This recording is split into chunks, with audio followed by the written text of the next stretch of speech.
love leaving Phuket. I love Phuket, my home, but I love leaving it too. You know, I love seeing Thailand for Thailand. I love just hitting an open road, you know, getting on a sports bike, hit an open road and just go for it, you know, pass away an entire day or weekend just traveling around, and it's purely incredible. Being the only, we'd say, foreigner that's in a market or in a town, and you know, there's no other person there that's not Thai and not born there. And some people haven't seen foreigners, you know, crazy.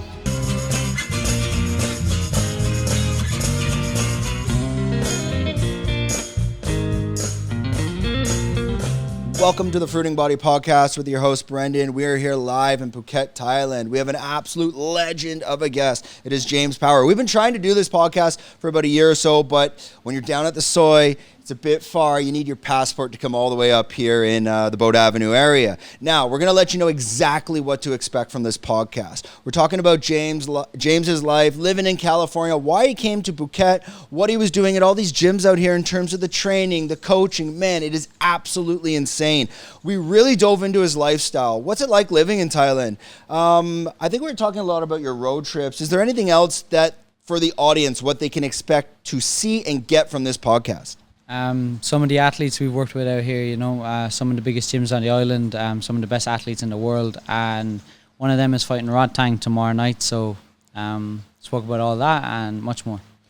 That fight will probably have already aired by the time this airs. I think we got like 4 or 5 in the bank. To let you know who we are, Fruiting Body Podcast. We are Fruiting Body Mushrooms, the #1 medicinal mushroom supplement company in all of Thailand. This was a hobby project. It absolutely blew up. Thanks to all our supporters out there that are enjoying this product. Lion's Mane, obviously, for brain health, but we got tons of athletes on the cordyceps. So if you're interested in that, go check that out as well. As always, to the YouTube gods, subscribe, like, hit the bell, leave some comments. Let us know what you think. So without further ado, let's get this podcast started. All right. So as you saw, that amazing, intro to what you guys are going to be seeing here. We're starting this off with James Power.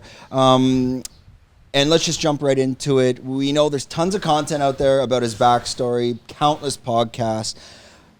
Let the audience know a little bit about your backstory, where you're from, but really tell us what drove you to Thailand. What are you doing here?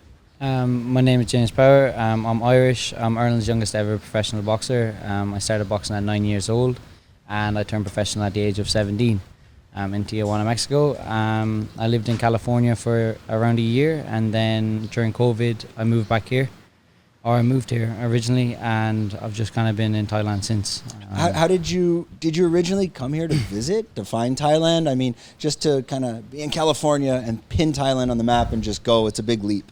Well, when COVID hit, I went back home to Ireland, and I was back home for a few months, and then Tiger Muay Thai, I had a connection there, and they reached out and they just brought me over here and looked after me and set me up, and you know, I'm very grateful for them and the whole team there, which is now mostly Bangtao gym, so I'm very friendly with all of them, and you know, they helped me a lot during COVID. And it's kind of, COVID was a special time where there wasn't many tourists here. There was only a very select group of people, and everyone got to know each other very well, so everyone kind of became family for me. And since then, Thailand's been home for me, you know, Phuket's been home, and I can't see myself going anywhere else. No, I don't think any of us can.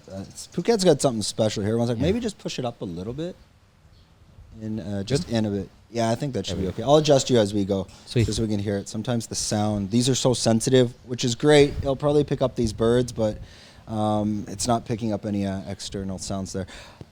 Jumping into that connection from California, at the time in California, were you training professionally? Were you coaching? Were you still kind of in the boxing world to even compete professionally? So I turned pro at 17 in Tijuana, Mexico, and at 18 years old, when I finished school, in Ireland, I moved to California. I moved to Los Angeles, had a team out there, you know, coach, training partners, manager, and I trained out there, and I fought once more in Mexico, and then the plan was to be situated in California and just build my career there. And when COVID hit, things kind of went south, and I just never got back to California after that, and I came to Thailand, and then I've just been here. Yeah, we were talking a bit about before the launch of the podcast here, and you're thinking maybe even to get back into it. Do you still have that drive? I mean, what would motivate you to kind of kickstarting that career again? Look, I'm still young. I'm 23 years old, and I haven't been out of the game. You know, I've been in the game. I've been in the gym with some of the best athletes in the world out here. I've worked with some of the best athletes. You know, I've sparred, I've moved around, I've helped them prepare for their fights. So I'm still sharp, I'm still ready, and you know, I would love to get back in the ring. I've had a few injuries, a few niggles, and love to bounce back from that, and you know, just again remind people of who I am and what I can do. And I can only do that so much from pad work and sparring, you know, and certain videos, shadowboxing. But when I'm in there, it's a different story, and I would love to remind people of who I am. Yeah, and again, at the age of 23, a boxer's career, depending on the weight division, I mean, prime, you're getting 28 to that 32 range. You got tons of time. I got plenty I don't of want to time. sound like Kerry V here. You got all the time in the world, kid. No, let's pivot kind of into the Thailand side, and that's what this podcast is really about. We want to be highlighting and showcasing different people living in Phuket or different areas of Thailand, and what are they doing here? What's the day-to-day life like? Now, you came up from Chalong. You're down on the Soy. Let's even just begin with your journey coming out to the podcast today. You're hopping on the motorbike. You're with your dog, Romeo. You're coming up. What does the day in the life of James look like? Well, mostly it's training. It's the same as many other athletes out here. You know, you're waking up early, going for a run, going to the gym. Food, you know, the best food in the world out here. Down to the beach, you know, it's pretty surreal compared to anywhere else in the world. You know, it's very free out here. There's a lot of freedom, and I suppose that's what draws people to it. You know. You got so many amazing people from around the world coming and going. You have even more amazing people that stay here and live here and call Phuket their home. So, you know, it's never a bad place to be. It's never a bad energy, you know, no matter where you are in Phuket. And day in the life, just doing what we can, the same as everyone else. Training, you know, beach, chill, food. Yeah, I think if people are listening from back home, whether it's Ireland or Canada or the US, they might think we are living this extravagant life, but it's actually quite simple. Simple. We kind of have, I mean, as long as you're not going off the rails and crushing San Miguel's and running around Patong, I mean, the reality is the 9 to 5 every day is we get up, we eat clean, we train, you know, you do an activity, maybe you watch something at the end of the night, you do a bit of work, you go to bed. But everything is just so convenient here. Can you talk about the convenience of living in Thailand compared to the US and really explain that lifestyle? Well, Thai culture is very humble. Like, people out here are very humble, and if they're not, they don't last out here very long. They don't make many friends, and I suppose the people that kind of stay here and survive here are the ones that walk humbly, and you know, they're just blessed. You know, it's the reason I stay in Phuket is it's the only place in the world I've gone, and I'm blessed to be here. And no matter what happens, I wake up in the morning, no matter what's going on, I don't have bad days, I just have tough ones. And that's what I love about Phuket. You know, it doesn't matter who you are, where you're from, what you do, who you're with. No one carries prejudice, no one goes in with a biased opinion of you, and I carry that as well. You know, it's the best place in the world for character development for me. Career-wise, you know, I took a massive hit there, but in terms of who I am as a person and who I can become, Phuket's the place for me. You've been here 3 or 4 years, James in California, before coming to Phuket. Were you humble, or has Thailand humbled you? No, for sure. I believe I've always been humble. Now, I'm not the one that can give an opinion on that. It has to be others. But I believe I've always kept a level head, and I've always, you know, stayed true to who I am and my values and my morals. But Phuket's just, you know, it's a different place, and I'm very fortunate to have a lot of people who I share genuine love with out here, and you know, they're family to me, and you know, they're people I know that, you know, I'll have for life. And I feel like it's the only place in the world that I have been, California, you know, Hungary, Mexico, England, Ireland, that I'm like, this place is my home, and I can see a future here, which is why I'm still here. Has it been easy to embrace the culture, whether it's from the language and the food and the people, or have you had any challenges? For sure, and I believe the more as you go, once you get the ball rolling, you know, the local people help you massively there. You know, they teach you, they bring you to the temples, they show you their ways, they show you a different way of life, and you know, that's why I enjoyed being here to begin with. It was just seeing another way of life, seeing a different way that people go about their day and what they do and how they live. And like, it, you know, the people I've been around too have helped me massively, you know, always trying to encourage me to give as much as I get, you know, and I still carry that through. And even the ones that aren't here anymore, I'm still on that path, you know, and I'll continue that path to its course, where it's just giving back. And it's a big part of Thai culture. They just want to help others, and they just want to do good, and big believers in karma. So That's a massive thing for me, and it's something I do every day, and I'm conscious of it. Thai people, they're very in the present. They're not living in the past or the future. And I think that's a very difficult concept from people from the West to understand. We're planning, get a house, get a marriage, get kids, get a mortgage. We're always living in the future or the past and not the present. Living in Thailand now, that mindset, have you really embraced that? And can you talk about that in more depth? For sure, like tomorrow's not promised, anything can happen out here, and a lot of people I've started with aren't here anymore, so I've lost those close to me, and it's just a reminder that you might not be here tomorrow, and you can look at that in multiple ways, and you can go off the rails on it too, but once you just take the good with it and just remember to be blessed, be grateful, just take in where you are, as I said, I don't have bad days, I have tough ones. At the end of the day, I can grab my dog, go to the beach, and drink a coconut. It isn't the worst way in the world.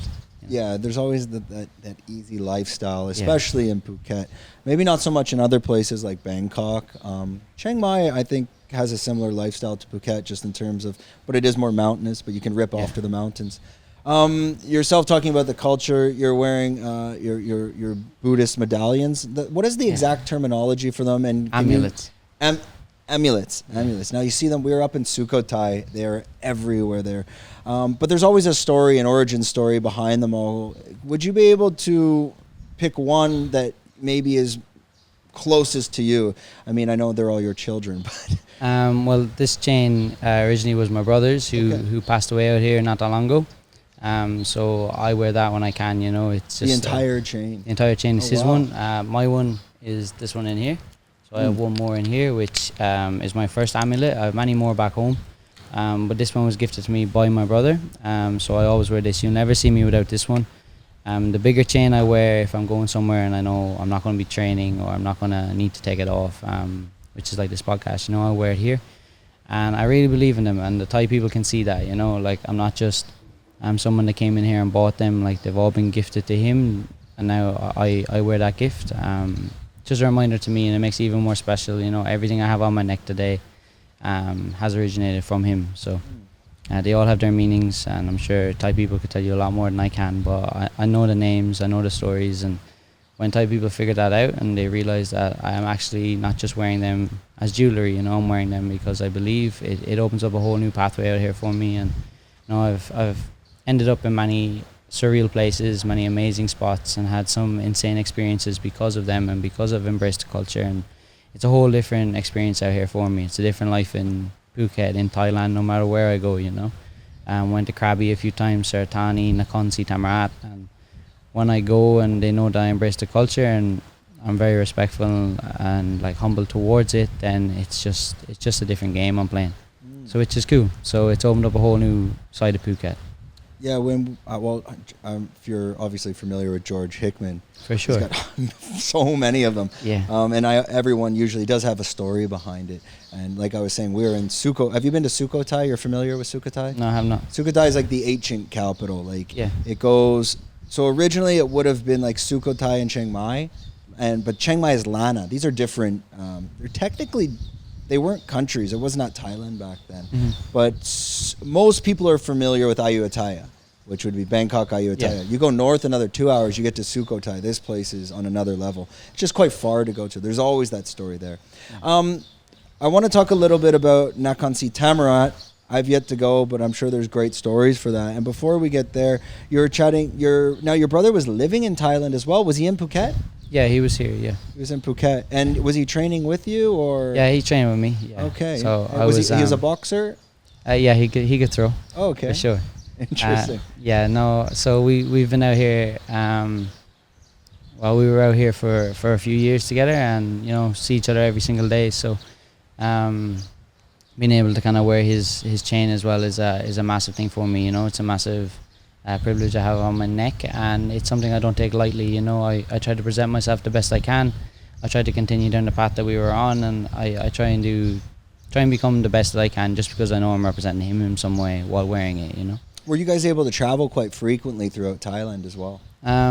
Yeah, we've been to a fair bit. When we can. Like I love leaving Phuket. I love Phuket. It's my home, but I love leaving it too. I love seeing Thailand for Thailand. I love just hitting an open road, you know, getting on a sports bike, hit an open road and just go for it, you know, pass away an entire day or weekend just traveling around. And it's purely incredible being the only, we'd say, foreigner that's in a market or in a town, and you know, there's no other person there that's not Thai and not born there. And some people haven't seen foreigners, you know, it's crazy. Yeah, I tell my girlfriend all the time, like, I've been in Asia 14 years. I've been everywhere here. And to be honest, if I have time off, which is rare right now, but anyways, preparing for that, I will get on I'd much rather get on a bike and go to random places in Thailand than get on a plane and go to the Philippines or go to Malaysia. There's so many hidden corners here. And I would say if you have those experiences, the best experiences you'll have in Thailand is get on a bike and go get lost. Yeah, get lost. And don't have any plan, don't have a hotel room, don't have any plan. Maybe have like a destination. Like we did this where we were in Bangkok and we just had to get to Kanchanaburi. Yeah. We got lost. We were in Ayutthaya. We went the wrong way.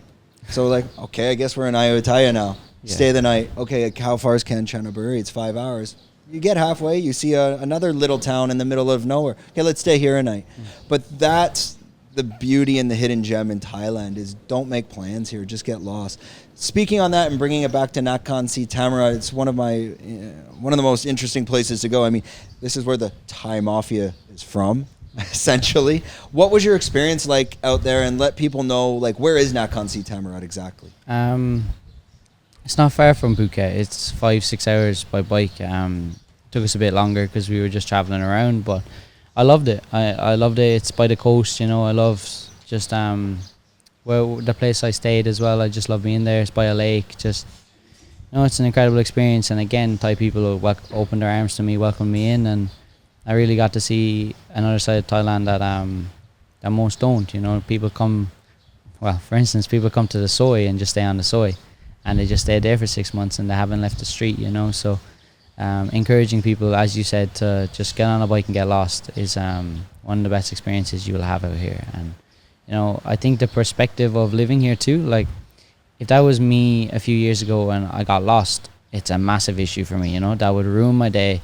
That's a big problem. And out here I'd be like, well, just another 6-7 hours, you know, like I'll figure it out. There's always food. There's always a gas. Actually, the only problem when you get lost is, did I get gas? Yeah. Because I've had a couple where, like, I've been out there and, like, you have half a tank and you're like, I think I should fill up again. Because sometimes when you get really out there are no gas stations. No gas stations. And you're like, shit, where do I go? And you're looking for the little bottles. Have you had that experience before? I've had that experience, but the one thing I took away from that as well is the first person that passed me stopped. Oh, really? If that was anywhere else in the world, they're just flying by. Oh, so you ran out? Ran out. The first person, it didn't work. So my dashboard didn't work, right? So I couldn't tell. Yeah, I have a bike like that too. Yeah, so it just died on me, right? And I just stalled and couldn't start it. And the first person that passed me just pulled in, was like, "Here's the key, take mine. The gas station's up there." And I just shot off. Where was that? It was just outside of Phuket. It's happened to me a few times actually. Off the bridge. Yeah, off the bridge. And they're just like, go get the gas station, come back, or get the gas, come back, plug in. They're just standing there without their bike, you know, and they're like, I have nowhere to be. Yeah. I've had situations where, like, I've had a sports bike out here and it's broke down, and like Grab drivers will pull in and start helping you, and I'm like, do you not have a place to go? And they're like, savai. And they just help you fix it, and you're like, these people are actually, it's not like they don't have anything to do. They're like, I'm just going to help that person that needs help. And it's a mad perspective to have out here. What bike are you on right now? I'm on a little Honda Click. The 125? Yeah, small bike. Did you take that out to Nakhon Si Thammarat? No, I took a 650. Okay, 650, yeah. So I wouldn't really leave the bridge on a scooter, to be honest. Oh man, Bangtao would be the furthest I would go. I was a lunatic when I first moved here. Like, I was on a 125. Yeah. I was taking that thing to, like, Krabi. I took that thing to Suratani once, but I was probably like 78 kg. Now I'm 100. I got on this thing, like, it's still sitting at my old place. I'm like, what the fuck were you thinking doing this thing? Man, those 125s, like, they're death traps. They're just indestructible as well. Oh, yeah. Those things will just go for years. So that was the problem. I got it when I first moved here in 2016. And I just got the Honda ADV 160. I refused to buy a new bike because I'm like, this thing will die. And every year went by and it just would not die. Yeah. The funniest part was the day I gave up, I'm like, this thing's just not dying. Yeah. As I drove it to the Honda dealer in Phuket Town, it broke down and died.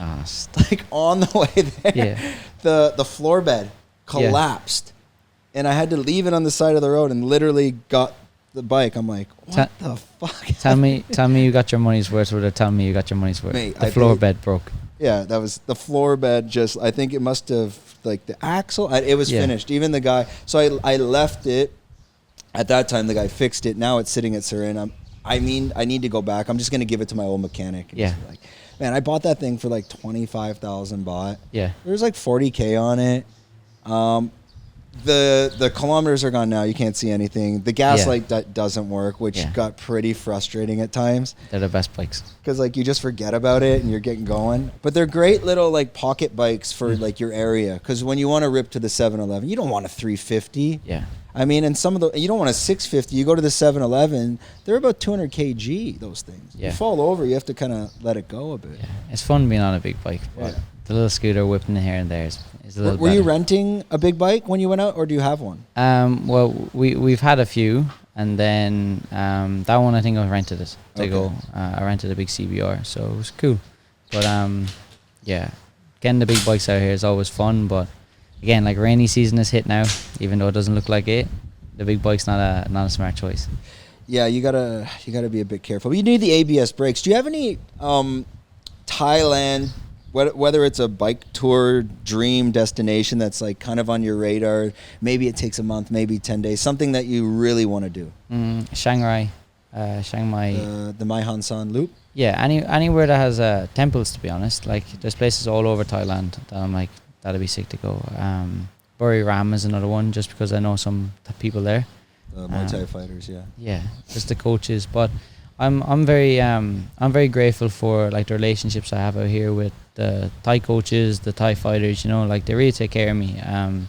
They'll come knocking on my door some days, and it's like, get your stuff. I'm like, it's 5 a.m. and they're like, we're going fishing. And I'm like, oh, okay, you know.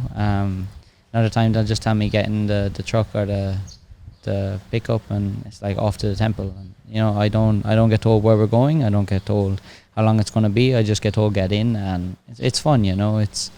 They're really like embracing me and helping me kind of see their way of life, and just involving me in all their kind of activities, which is just quite awesome, you know. Spending a morning with Thai people just fishing, which forces you to kind of learn a bit more of the language too. So it's just helping me get more settled out here. It's helping me feel more at home, and you know, I can't thank those people enough. How's your Thai now? Like, I heard you speaking a little bit of Thai. You've been here 3-4 years. If you're with the Thai guys at that level, you're gonna pick it up quick. Like, how do you give yourself on spoken side, like out of a scale of 1 to 10? I can get by.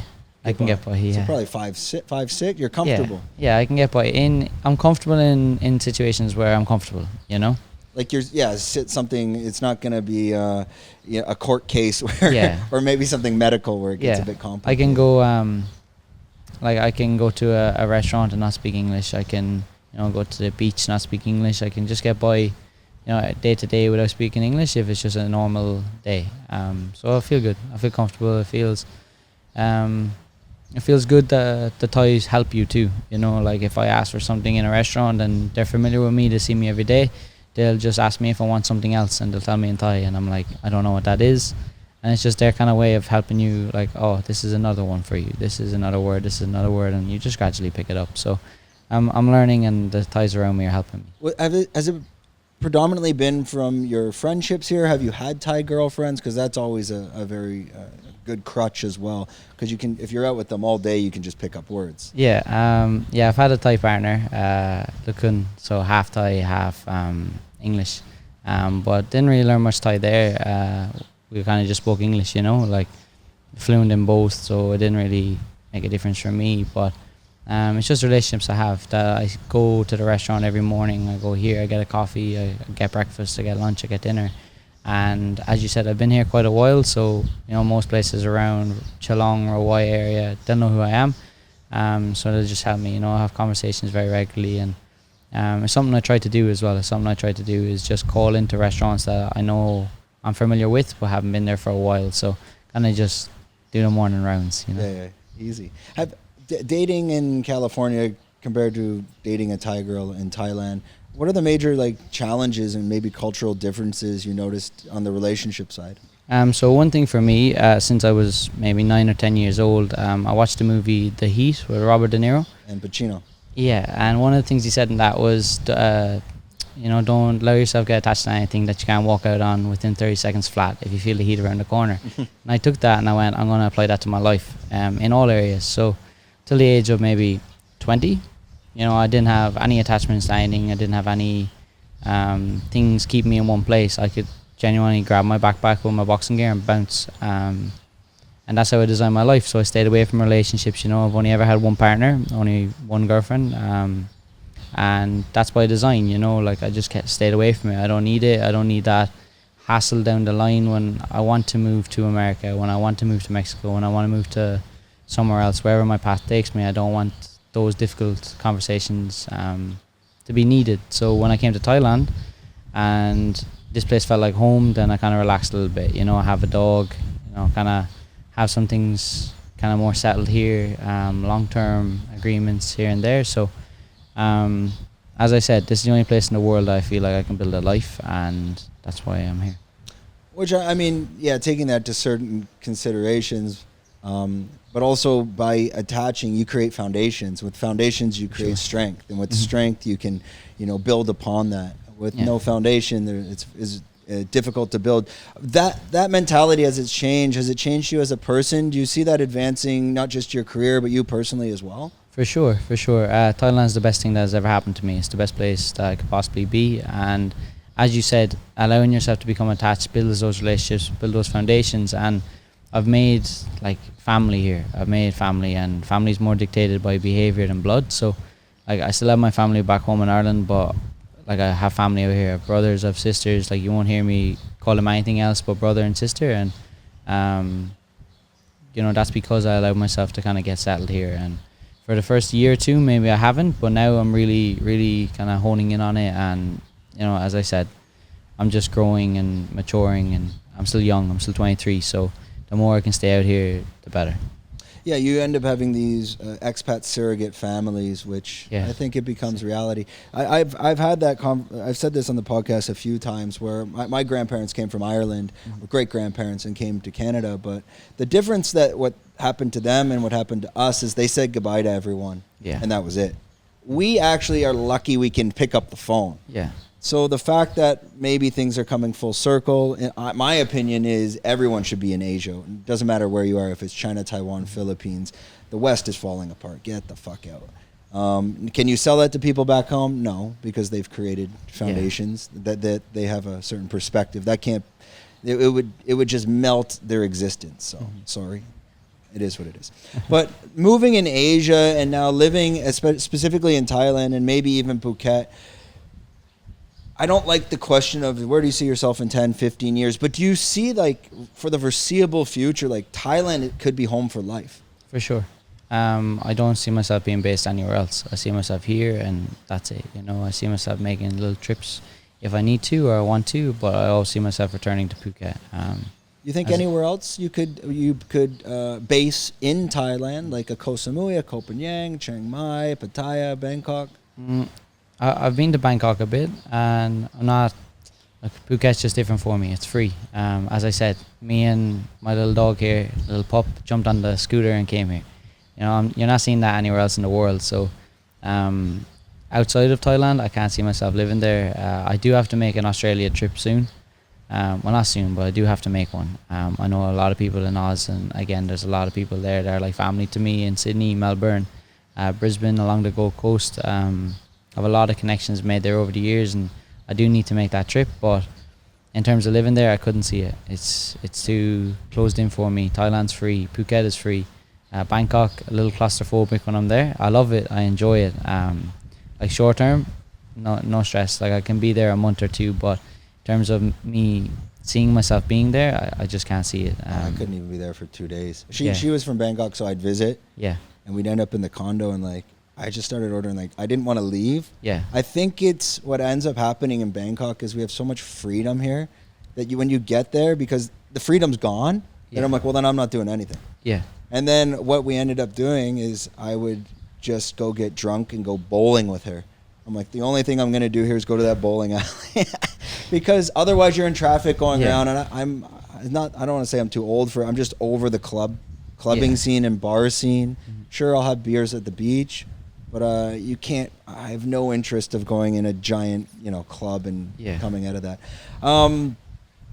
Talking a little bit on the dog side, because I think this is a question all dog owners in Thailand have to face. One of our biggest challenges is your dog is your child, however you want to label that. But the biggest problem is, like, if we want to go away to Khao Lak, because we're in the south is a very Muslim-centric region of Thailand. Therefore, many hotels don't take dogs, which makes it very difficult to travel the south with the dog. Even if you wanted to travel the south, or you want to go to Australia, what is your plan? Where would you end up putting your dog, with friends, in a doggy hotel? How are you going to handle that? Well, the reason I have him is I don't plan on leaving, So if if you want to go to Australia, if I did want to pop out, I have a lot of family here that would gladly take care of him. I do, and they have dogs, and he's not the hardest guy to mind. He's pretty chill, but I don't plan on leaving. And if I was going for that day trip around Phuket, or around Thailand, if I didn't want to give him to someone, I just get a car and take him with me. But I get what you're saying. There's a lot more religious kind of influence here, and I am mindful of that too. Like, obviously the dog is something that can cause issues and can cause some sort of resistance in places, so I'm very mindful, and I try and just manage that the best I can.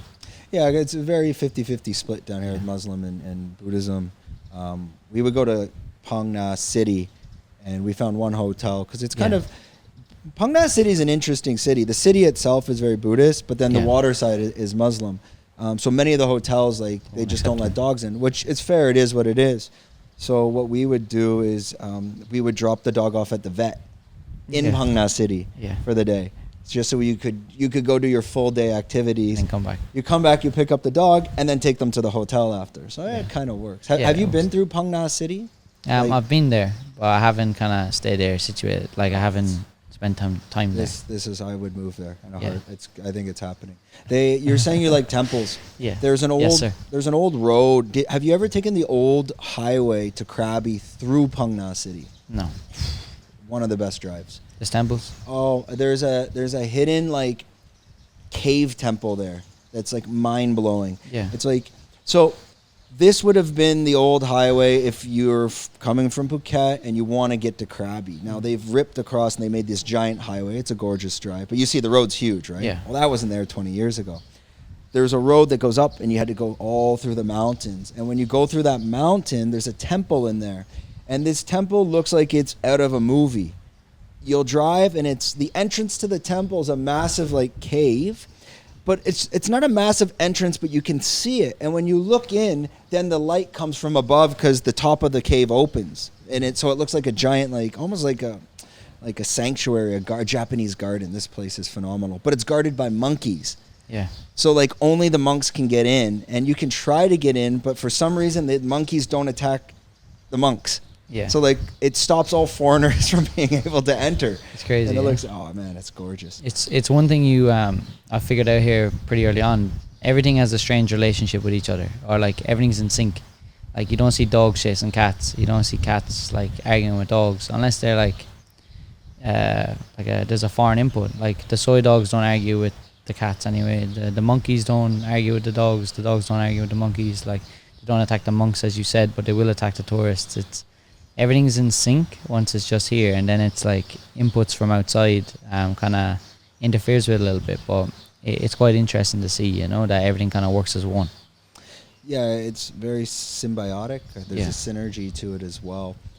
Your time in Phuket, now you've mostly been down, I'm assuming, on the Soy and Chalong? Rawai and Chalong. Are you living in Rawai?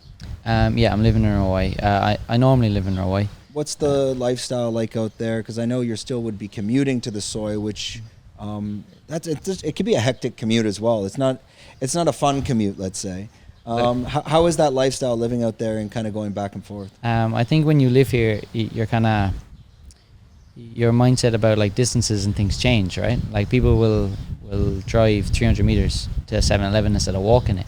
So, like, it's a hectic drive, but it's 10 minutes. It's 10-15 minutes. It's a hectic drive, but at the end of the day, like, people like if you tell them 15 minutes, like you live right next to it, you know. So I have no issue going to Hawaii to Geelong, back to Hawaii to Geelong. Like it doesn't make a difference to me. I love Hawaii. I could easily just. Well, actually, I spent a year in Thailand and I didn't step foot on the soil. I was, you know, situated in the gym in Hawaii in Southside, working with Sammy Cassidy.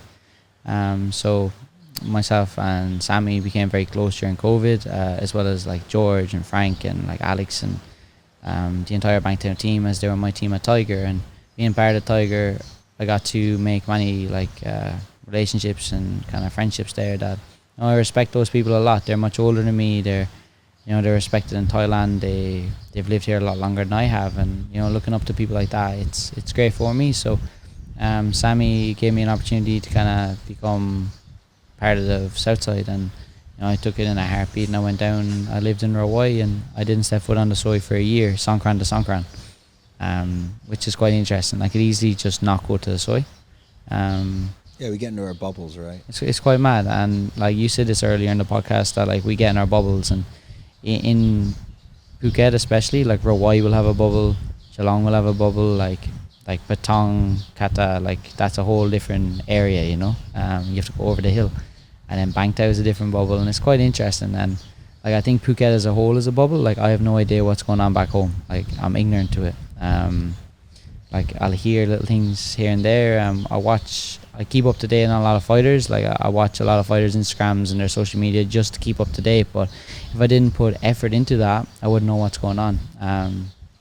But I've always loved Hawaii on like a kind of more Phuket focused thing. I've loved Hawaii over Geelong like any day of any week. It's just a beautiful place to be. You know, it's a lot calmer. It's a lot more open. I think like it's a lot freer.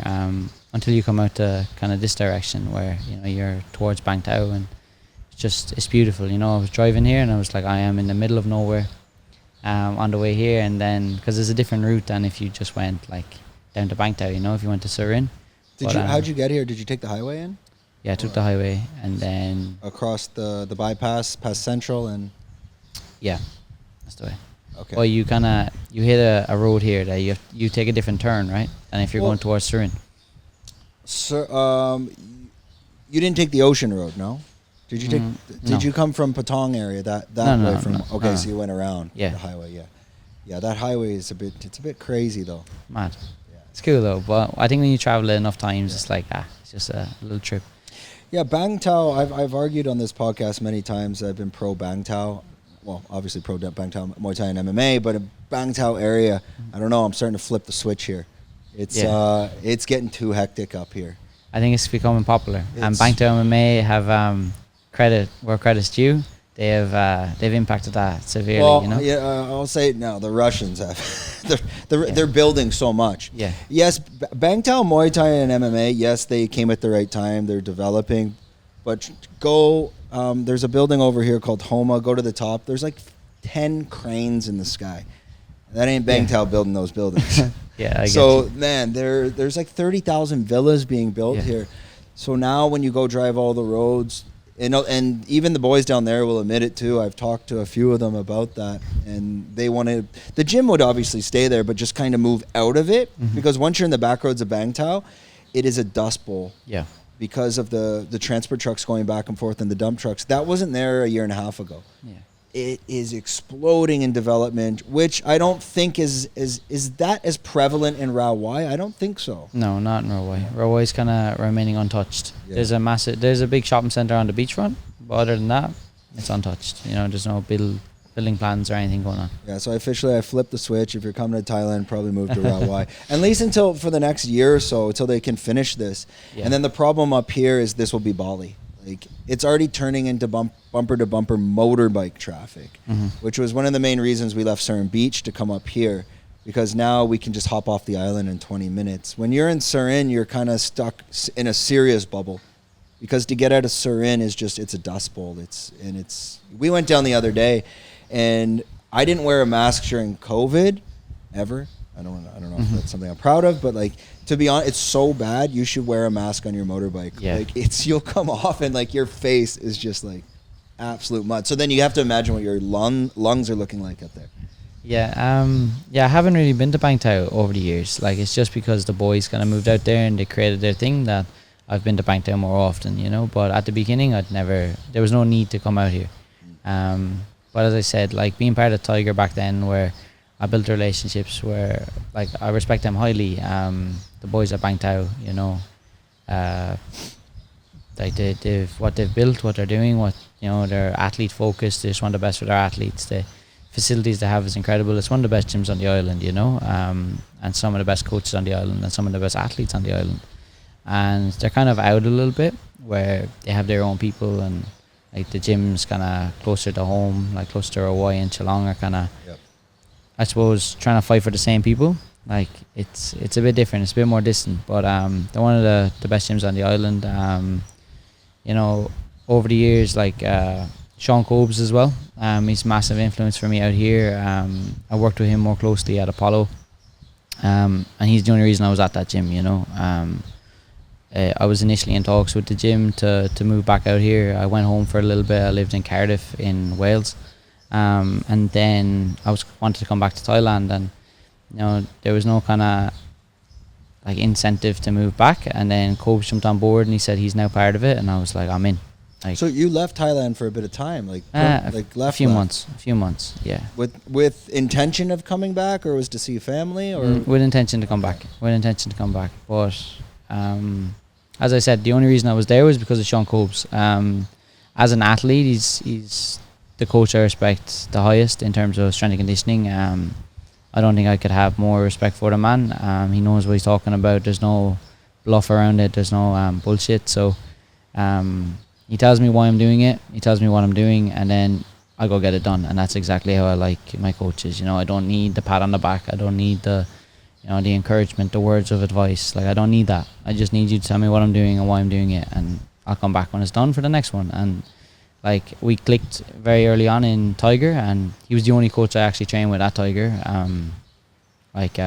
Primarily, you know, I did my own boxing, I did my own thing. I jumped in with the Muay Thai coaches for pads and stuff like that during COVID, and then I trained just with Sean Cobes, strength and conditioning. And when I had the opportunity to work with him, he's taken my coaching from a level that, like, I was happy at and I thought I was very good, to a level that's beyond what I could have achieved by myself.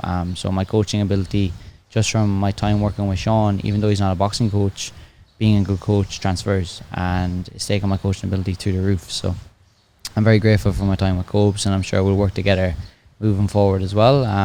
We just haven't put the right things in place yet. But you guys kind of both left Apollo at the same time. Yes, sir. I guess we don't like to air out dirty laundry on podcasts. Was this, is there a backstory to that, or is there, even leading into your next venture, what is the plan? Me, as I said, I was only there for Sean Cobes, and I believe Sean Cobes was staying there because of me. We're both very respected on the island. We both have a lot of connections. We can make to anywhere we wanted to go. So the fact that we were there was purely for each other and our athletes. You know, I'm here for athletes. I could easily be anywhere else in the world and work with just general population. You know, I don't want to do that. Like, I do, but I don't. Like, I want to work with people that are here and they're driven. People spend a lot of money to come to Thailand, to Phuket especially, to change their lives. So they're here with intent. They're here for a reason, and that's why I want to train with them. And I also get to work with some of the athletes, best up and coming athletes, best names that are already like cemented that, you know, they're some of the best in the world, and they come to me. And it's always a bit crazy for me when you have like UFC athletes saying like, what do you think about this, and they're asking for your advice. And you know, I always have to keep in mind I'm young and I haven't achieved what they have achieved, and I might never be at the level that they're at. So I always have to tell them, like, I'm offering you advice, I'm not telling you what to do, you know. But like, the fact that I have won championship athletes, like some of the best kickboxers in the world, you know, Bellator athletes, PFL, like, as I said, UFC caliber athletes coming, and like all these up and coming athletes coming to me and saying, I want to improve my hands, and you're the man on the island to do that. It's just insane. The one guy, who's the guy? Maybe you're training him. I'm not Dennis.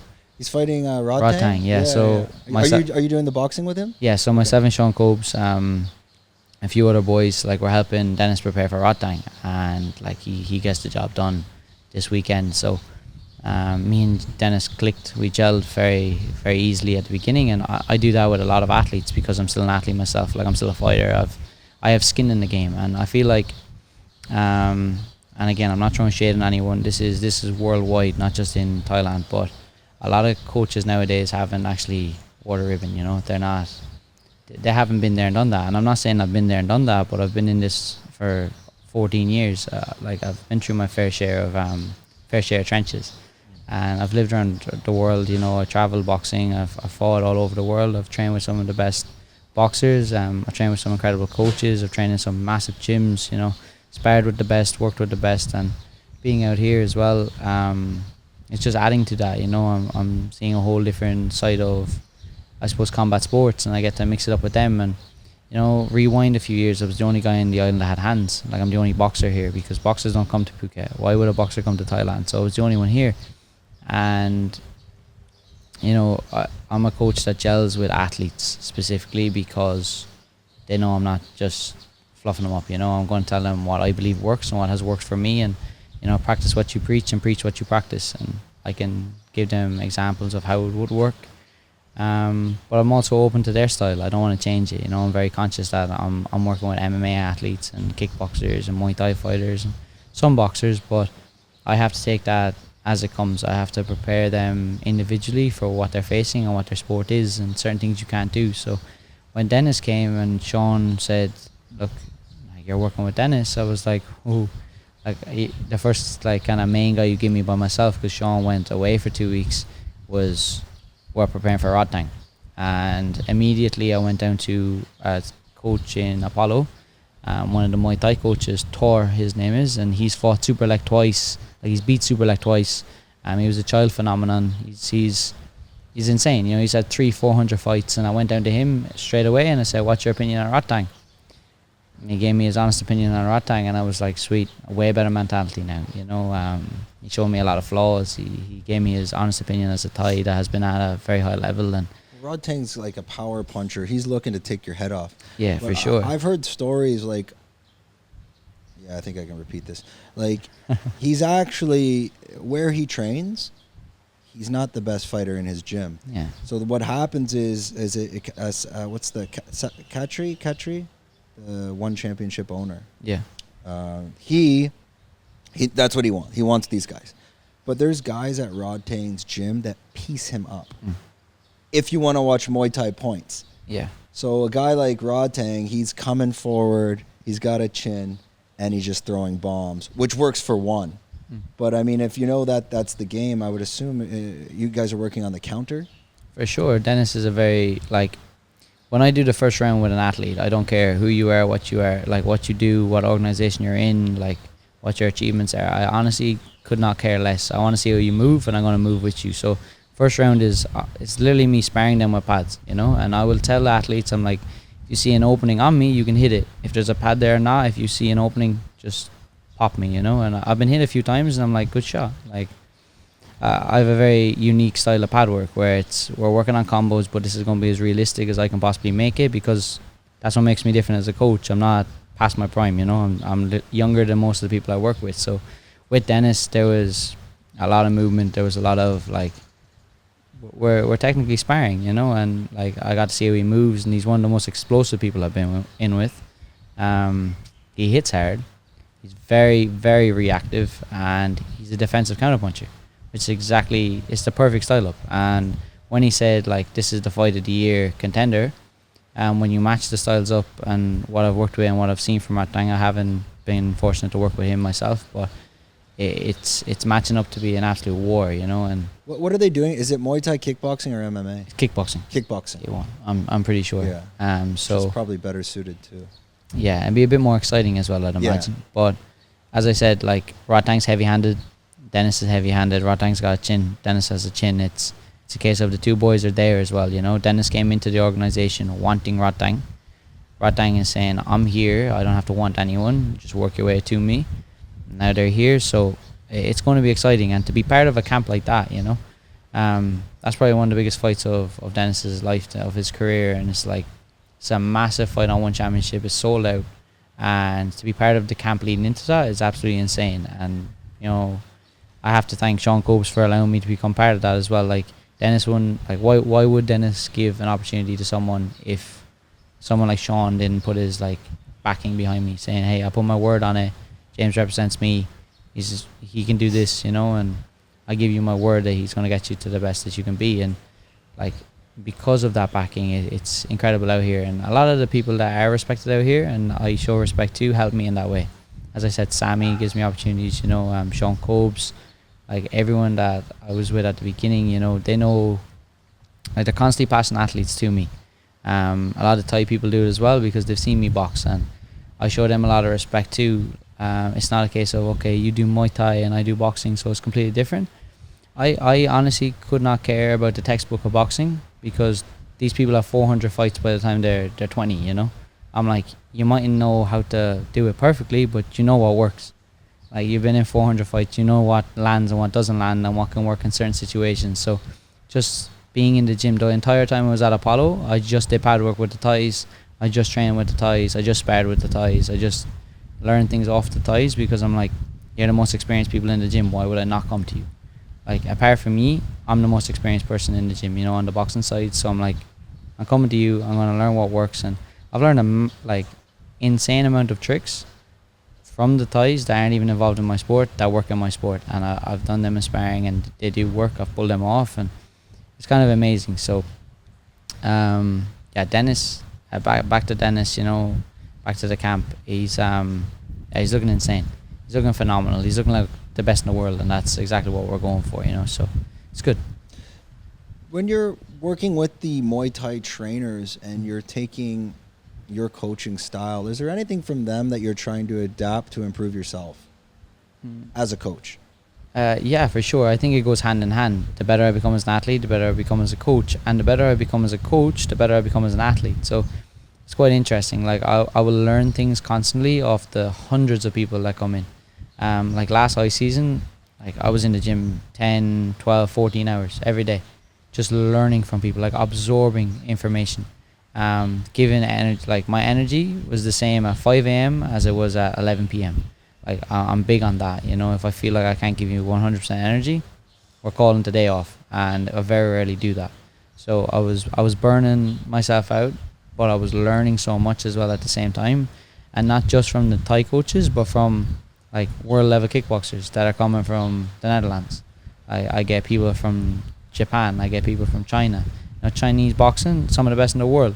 They're in there showing me things, and I'm constantly learning. I'm like, my way is not the correct way, and if you have a different way, please tell me, please show me, because that will work. It's not a case of this style works.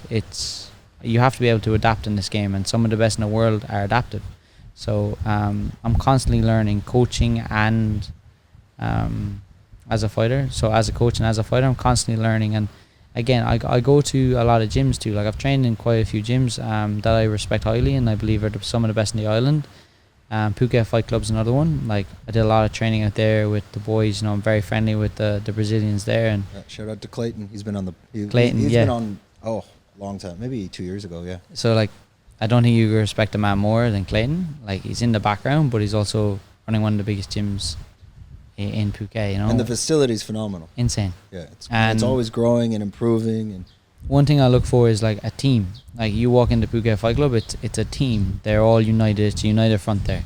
Like, it's a family, and I'm grateful as well. And I've been given the opportunity where I've forged relationships there.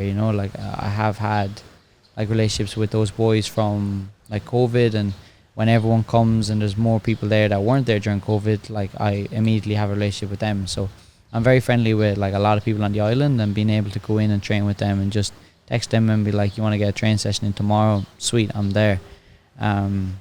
It's quite insane. And like, I learn from a lot of the coaches in there too. Like, there's some incredible coaches, Thai coaches, and also like foreign coaches. Is there anywhere else in the world that you can get this? Let's talk about, like, let's say Coconut Creek in Florida. You got your American top teams. Mm-hmm. I think the Black Zillions. There's other gyms. They kind of have that like close proximity, world class level, but nothing as close as Phuket, where everything's so tight. You can jump around. The amount of talent coming through this island. Is there anywhere else in the world like this? Well, I lived in Los Angeles, and from my experiences and my opinion, it's better training for me as a boxer. Like, I was the best I've ever, well, not the best I've ever been, but my time in Los Angeles was probably the best for my career. But in terms of so many athletes and like so many gyms that are so close together and they can work with each other, there's nothing like this. The only thing I would love to see is gyms working with other gyms, which is something I tried to do. Myself and Sean Cobes had that going. Like we had links with Fight Club, with Southside, with Phuket Grappling. We had links everywhere, and it's like, well, if I got the best of the world in my gym and you got some of the best of the world in your gym, why don't we just put them working with each other? And now the two of their levels keep rising and rising, which we do in boxing everywhere else in the world. Like, I don't just spar in my gym. I go to this gym, I go to that gym, I go to another gym. Like, every week I'm going to different gyms. In Los Angeles, we would get in the car and we would just... You're able to do that in the boxing world? For sure, yeah. Like, in Los Angeles, we would, Monday, Wednesday, Friday, we're in a different gym. Yeah, the MMA world's not like that. It's not like that, right? So you're going into different gyms, and at the beginning it's war, you know, like there's an outsider coming into your gym, and rightfully so. Like, if someone comes into my gym, I'm like, well, I'm putting it on him, and that's exactly what happened to me. But over like months, over years, that's like, well, over months, that's just going to stop, you know, and you're going to see them as someone that comes every week. They're part of your gym as well, which I have out here. Like, I'm one of the few that, like, I can go to gyms and I can work with athletes and I'm treated as part of the gym, and I'm incredibly grateful for that, because I could also be seen as an outsider, and that's just horrible for every experience. So I like that, and I feel like with the influx of the athletes now, people are slowly doing that. You know, Phuket Grappling, for example, their fighters going to other gyms to learn striking and things like that. It's like it's slowly making its way in here, which is good. It's positive. I think it's more open in the jiu-jitsu world, just sure, because they're I think they're just all high all day and they're just rolling with each other. Allegedly. I think jiu-jitsu is a different like mentality when it's Yeah. pure jiu-jitsu, but I think MMA is more testosterone driven Yeah. and loyalty to the gym, and it also goes to show how new the sport is as well. For example, if you're a fan of, let's say, football or Arsenal, the average, me and you, let's say on a Sunday, are not on the same pitch as the Arsenal team. There's a certain separation of quality of stadium, but that doesn't exist in the MMA world. You can go to Bangtao Muay Thai and MMA, be in a hit class, and Volkanovski or Chimaev is in the octagon next to you. And they're at a professional level getting paid millions of dollars. There's no other sport in the world where the average person can get that close to the top guy in that sport. I don't think there's many other places in the world, though, like as Thailand, as Phuket. Like, as you said, like a mother of three who just dropped the kids off is now in a S&C class with Chimaev. Yeah, it's insane. It's incredible. And like, as a coach, trying to program for that is insane too, because now you have to have a workout that she can do, but also he can do. But I just think it's insane that like some people walk into the gym and you're around some of the best names in the world. And like, even myself, I go for coffee at certain cafes and I'm surrounded by killers, surrounded by some of the biggest names, you know. And I'm just sitting there, and it's just, well, I've always treated like other people as normal people, because they are. But also, just as a thought experiment, or just thinking about it, when you get the athletes coming to Phuket and they're coming from all around the world, not only are you getting the top level athletes when they come to Phuket, could be from China, Japan, the UK, anywhere, you're also getting them in their best form. Yeah. Because they're only here for a certain amount of time. Yeah. So they are taking advantage of the 2 weeks, compared to if they're at their home gym back home, they can have a slack day and chill out. But here I feel like when you see them in the gym, it's like, okay, I've paid for this. I'm here for 2 weeks. I'm not going to be back here. And they kind of burn the candle on both ends. So you're getting like the most out of that person at that time too. For sure.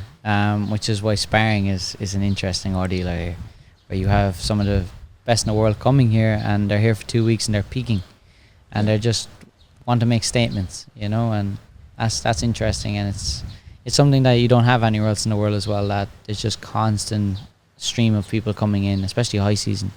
You just have hundreds of people landing that are just on form and ready to go, and people that live here takes like a little hit, right, because they're representing your gym.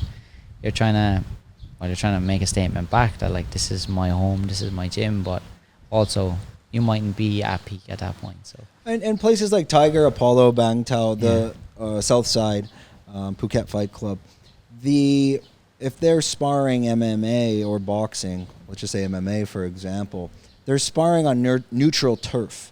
It's not their gym. Yeah. So when that happens and you're seeing these guys come in, whether it is boxing, and so you're training with them and they're sparring each other, does the ego kick in? Because again, it's neither of their gyms, but now we have the opportunity to spar. This is my opportunity to prove I'm better than you, or does the ego get checked at the door? It's case by case, but I think this is why it's so important to have a strong team around you. Like if you have a strong team of athletes in the gym that are from that gym, like a strong team of sponsored athletes, it's easy to dull that situation down. It's easy as a coach to say, hey, this guy's getting out of hand and we need to kind of work together to put him back in. And it's very easy to tire someone out when you have 8 people tiring them out, you know. It's so, situations like that don't happen in those gyms because, well, in a lot of those gyms, because there's such a tight team. I think the gyms that don't have that such tight-knit team, then ego can run rampant and no one can put it in check, you know. There's only so much a coach can do. You can stop a spar, but you can't really stop a spar because someone's hitting another person, you know. It's a fine line. But if you have a solid team that's just united, then it stops. And I know that from over the years, you know. I know that from having strong teams as an amateur, that if someone came into the gym and they were kind of out of hand, if you had 4 or 5 people there, or even 2, if you had a person with you that you can just work in at 3, it's very easy to slow that situation down. So I think it's well known in the combat world, and over the years I've definitely taken part of it, I've definitely been part of it, and I've definitely seen it on multiple occasions. Yeah, and I guess you have the silent coach here, the heat of Phuket, which means maybe you're not able to even, especially if you just landed, you're going to feel that heat. I've seen some of the guys that will come into the gym and they're professional athletes, and you hear them talk about it's the humidity here. Before we wrap it up, it's already been an hour. Some say I say 45, but I just let it go. Yeah. Talking about the heat wave we had about a month ago, you would have been training in the gym. It was affecting everybody here. People were getting sick left and right. What was your experience like during that crazy heat wave we had? You just got to be a good coach. You just got to get it, and train them enough to get a response, and don't train enough to absolutely annihilate them. And I feel like out here it's push harder, and it's like you don't actually need to. Like as you said, if someone's vomiting, getting sick because they're overheating, then like pushing harder ain't going to do it. Could you see, were a lot of people overheating in the gym? I was overheating myself when I was training, you know, like you can feel it. You don't really get tired in Thailand, you just overheat, which is a very interesting experience. For instance, me, when I run, I overheat out here, but maybe like 15k, I'll overheat. But back home, I run like ultra marathons. I'll run 80ks, 100ks any day of the week. Like which is like 60 miles for people back home. Like I can run them, and it's not a case of I'm just overheating. It's more my body's kind of getting sore. You think it's the sweat and like it's insane. the loss of salt, electrolytes. Sure. Like you need to replenish here constantly. It's dangerous, you know. And then you have people cutting weight out here, like actually dehydrating themselves, and it's like there's so much, I suppose. There's such a lack of knowledge out here too within the fighters. Now it's improving drastically because there's a lot of good coaches, but you still see it, you know. People are sauna suiting this thing 2 weeks out, and you're like, you are just trying to hurt yourself, you know. And it's like you can't speak to them because obviously it's not your athlete, it's not your gym, but the Thais are still kind of stuck in their ways. Now they're seeing it, they're open to it because they're working for some incredible people, but the traditional Thai gyms cutting weight, it's like the heat is nothing to them, you know.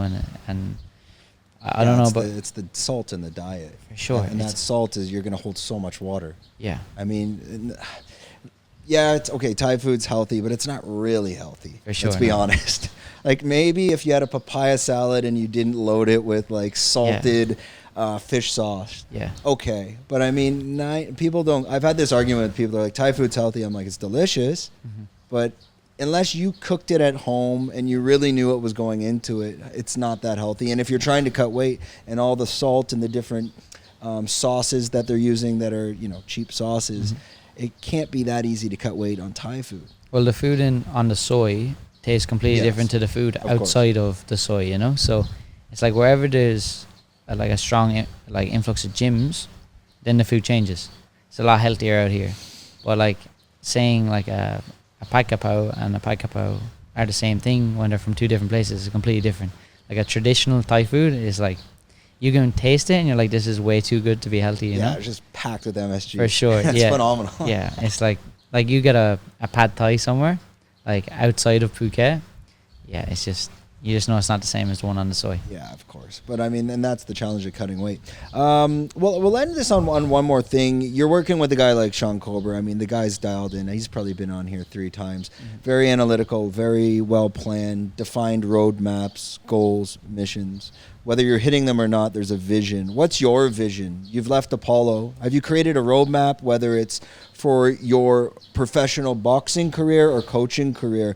What can you explain to James 6 months down the road to a year down the road that you hope to accomplish? Personally, just continue on the path that I'm on. You know, continue giving back in as many ways as I can. Be blessed, but also be a blessing. Personally, it's very easy for me out here. Like, I just keep improving. I keep putting myself in positions that helps me as a person and helps as many other people as I can. Professionally, just, again, the opportunities are coming, and the more people I meet, the more people that are here, the more people that see my mission, that see who I am and that see what I'm doing, they're helping, and that's incredible. And, you know, fight, like career-wise as in fighting, I would love to get back in the mix. I'm back throwing hands now, which is good. Like, my injuries have healed. I tore my delt, I tore my pec, and I broke my rotator cuff. Or I broke my collarbone not that long ago, so been repairing that in recent months, but that's back. It's perfect. I'm throwing left hooks just like I was before. It's not a major injury. It's perfect. Yeah. It's perfect right now, which is mad because it should be a lot worse, but it's flawless, and it's been flawless since the day after. But I've just really focused on rehab. I've really focused on just making sure that it's 100%, and it is. So training, I'm back training. I'm back kind of doing my thing, and slowly but surely I'm getting back there. And I would love to be back in the mix. I would love to, when high season starts, just absolutely just storm these stadiums, hit Bangkok up, you know, get crabby, maybe go pro. Boxing or Muay Thai? Boxing for Just sure. Boxing. Yeah, not doing kicks. Ain't happening for me. No, these Thais have too many years on me. I'm not switching. Yeah, and people don't understand, like, I mean, I did Muay Thai for 4 years here and there. You don't have the shin conditioning. Brother. Those guys have baseball bats for shins, grown since age 4. As I said, I've trained with the Thais. I've held pads for the Thais twice in my life. Not happening again, brother. My forearms after the kicks, I was like, thank God I'm not taking this, you know? Like, this is horrible. Like, you got to think of the calluses they've developed since they're 4. They say, like, oh, check it and you're okay. Checking it is definitely worth. I just can't see anything. I can't see it being good for me. You know what I mean? I just don't think they feel anything. No. Like, you could throw a full-on leg kick at him and he's going to check it. Like, I don't think what you feel and what he is two different things. No, he checks my leg kick and I am feeling it, you know? Which is why I have massive respect for Thais. Like, it's an insane sport. Elbows, knees, kicks, I'm like, whoa. Like, I'll go in there throwing hands and it's different. It's a different intensity. It's a different pace. Like, but in terms of, like, absolute, like, oh, they're going home with metal poles at like age 10 and rubbing their like, they're sharpening their bones, and then you get these foreigners that pop in here. It's great, UFC, okay, but a real Muay Thai fighter, a UFC guy, has no chance. But the Thais know what they're doing too, like especially around here, you know. The Thais, you see it every now and again when a foreigner kind of pushes the line a little bit too much, then the Thais put them in check, and you're like, you could do this whenever you want, but I understand, I see the game. It's the same anywhere else in the world, you know. You got a family to feed, you got things to do. You're probably going to fight 2 or 3 nights this week, or maybe like 2 times or once a week, you know. We had a fighter out here called Bay. He's from Buriram, Bay, and he went viral on is it Gigi Fights on Instagram? Okay. His little reel went viral. Killer, absolute killer. He's like 5 foot, but the man is a machine. And he was telling me he was fighting like every week, every second week out here, and I was like, damn, do you not get tired? He was like, back home I could fight every day for a few months. Like, this is nothing to me. Right, that's insane. You know, you can just, his defense was on point because he's used to it. He's used to fighting every day. How can you compete with a guy like that? But they do more of a dance. Like, it's different. It's Muay Thai, like in the Thai world, it's built for gambling. Yeah. So it's 5 rounds. Yeah. The first 2 are not really rounds. Yeah. And they're not supposed to be rounds. Mm-hmm. It's human cockfighting. Yeah. It's what it is. So, and then most of the time they're fighting each other's friends. So they're not going 100 because they both want to fight in 2 days. For sure, they respect each They other respect highly. each other. Like, hey, I need to make my 5,000 baht in 2 days. And I need to make my 5,000 baht in 2 days. Yeah. We can't kick the shit out of each other right now. Yeah. Otherwise, we both get zero. Yeah. And then they respect the sport for what it is on the point side. Yeah. And they're playing the game. They're not trying. And that's the difference of Muay Thai, like a Lamponi and a Rajadam, versus one. One is like UFC style, same thing. Highlight reels, knockouts. Then Lamponi, the guy can come back and fight in a week or two if he needs. Yeah, it's beautiful watching it. It's beautiful watching two Thais in sync. Like, they know who's better, and it's being shown, but they're trying to pull off, like, incredible moves, you know? They're not trying to just absolutely kill each other. And it's very cool to see, but also from stepping away from the fighting side of things and getting to kind of see the sport as a business and like a game, and as you said, like, for gambling, and this is with all sports, it's like you see a completely different side. It's like, oh, these two boys are playing a game, or two girls, you know, they're playing a game. They're just, they know who's better. Like, they know who's better on the night. They know what the other one can pull off, but no one wants to end a career. No one wants to, like, put someone out for a week. Like, no one wants to cause that kind of issues. Whereas, like, in boxing, I'm coming for your head, and someone's coming for my head, and it's like, it doesn't really matter, like, what damage I caused you. Like, we're coming for each other. So it's very cool to see that kind of side of a sport. It's really new to me. They're not protecting records. No, They could care less. for sure. They're like, I want 1 million fights so I can make money. They just, how much am I getting paid? That's it. That's it. Yeah. Yeah, And well, it's interesting, like you said, what you're doing. You've gotten into the coaching and you want to get back into the fighting. A UFC fighter, his name's Mike Malott. He was my neighbor as a kid, so I watched him come up. He was a striking coach at Team Alpha Male, which is Uriah Faber's gym out in California.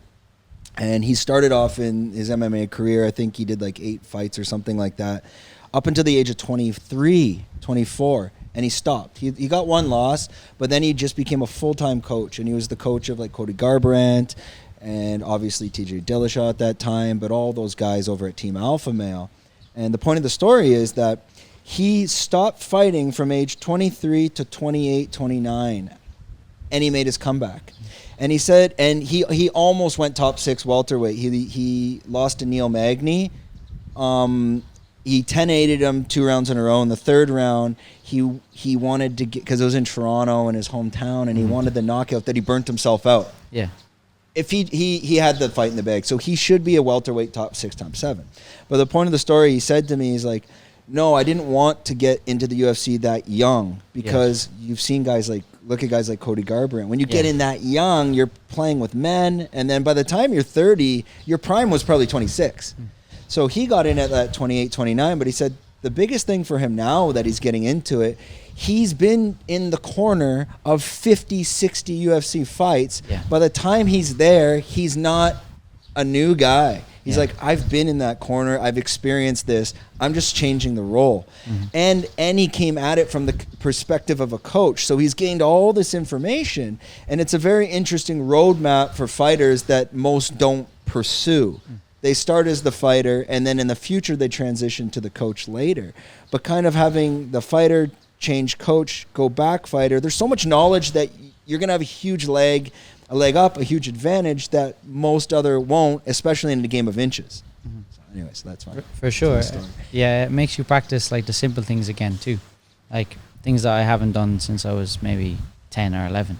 Like it makes you like, oh, how did I learn this? And then you have to think about how you learned it, what your coach told you, what works, and then transfer it to another person. Like it's really difficult for the first few months for sure. And as you said, you're seen as a coach, you're just learning. And I'm learning from every athlete that I'm trying to make better, you know.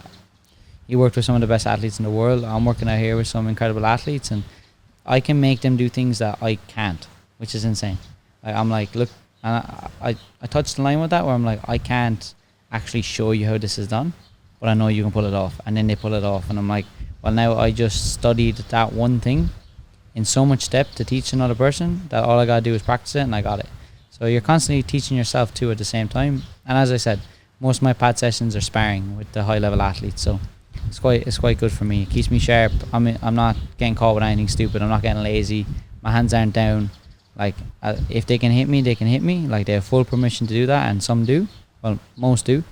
But I'm technically sound. I'm technically sound in sparring sessions, in pad sessions, and it's working well for me. And you must be taking some unique information and downloading that and thinking, how could you apply it to your style? I would assume in body movement and footwork, everyone has their own unique footwork and body movement. You see a boxer come from Japan, maybe he has some sort of footwork pattern you've never seen before. You're like, what the fuck was that? How do I apply that? Even Alexander Volkanovsky, that's one of the things he said, I forget where I heard it, but he was talking about, he's like, I will just go to the gym, not even train, just to watch and be like, it could be a young kid on his first fight of MMA, but he just did something, I don't know what that was, and then they can download it and be like, can I use that? And there's just so much information and access to information. Training in Phuket specifically that I don't think you get anywhere else in the world. Well, it's because you get so many nationalities here, and they have different styles. For instance, like I've worked with Russians, like very unique style, Ukrainians, unique style, Japanese, like Chinese, Australian, Thai, British, German, like Irish, Dutch, and every single person there is a different style. And even by nationality, you kind of expect what style they're going to have. Dutch, for example, are insanely explosive, very explosive. Thai, they're very open, but you can't really hit them. They're kind of elusive, they're very reactive. Japanese, fast, explosive. Chinese, technically sound. Russian, whole different game altogether. Cubans, just, you can be the best in the world, you're going to lose to a Cuban, in boxing. Like my teammate back home, like my boy back home, he's a Cuban southpaw. It's just the worst possible mix you can make for a person, Cuban and southpaw. So like I learn from all these people, and not just learn like what they do, but when I'm in the gym with them and I get the opportunity to see how they train, it's like, okay, so this is how you got to that point. I can just take this and apply it to my own training, and I can try and get to that point, So, as you said, I'm just gaining knowledge out here, and it's really working for me. So it's good. That's great. I think we'll end it on that note. What I just noticed, in case anyone has listened to the podcast to the end, I think that fan behind you is putting sound into the mic. Anyways, hopefully. So if you listen to this podcast and you heard some wind, if like, shh, we have a fan behind us. We're filming outdoors. Bloody hot, so we got to have two fans on us. So hope you enjoyed this podcast. Obviously, James is here for life. I'm here for life. He's made his first appearance. We got guys like Sean Kober, Jay Pato, and Tim Newton. I think they've all done 3. Even Keys won. He's done 3. So let's see if James can catch up to them and surpass and be the first guy to hit 4. We got time to get there. Don't forget to like, subscribe. Big shout out to James for jumping on the podcast. And sorry, one last thing. I'm going to shoot the mic back to you. I don't know why I forgot that, because I think we changed the pattern style. Yeah. This camera here, I'm going to kick that over to you. If you can just let everyone know, we'll put all links in the description where they can find you, all your Instagram, anywhere else where they can connect. Yeah, Instagram, best place to contact me. And again, I'm always going to answer it. I've had this since the beginning of my career. I answer every single person that messages me, good or bad. So Instagram is the best place to contact me. From there, you get WhatsApp, everything else. Perfect. Okay, that wraps it up. And thanks for another episode. We're out.